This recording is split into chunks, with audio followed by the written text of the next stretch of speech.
Коми официально закрыты все ледовые переправы. На время многие жители республики отрезаны от большой земли. На помощь приходят сотрудники СПАС Коми.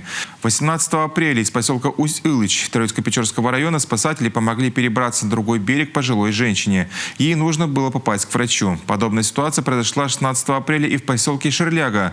Детям 2, 3 и 5 лет понадобилась срочная медицинская помощь. У всех троих была высокая температура. Бригада скорой помощи самостоятельно не смогла добраться до места. Переправа через реку Печоров закрыта с 5 апреля.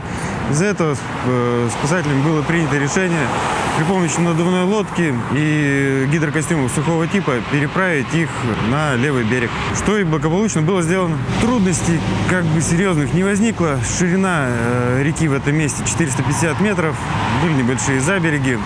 Возможно, если бы спасатели не оказали своевременную помощь, у детей могли быть сильные осложнения. Операцию провели менее чем за 3 часа. Больных доставили в районную больницу Троицко-Печорска. По словам врачей, юные пациенты идут на поправку.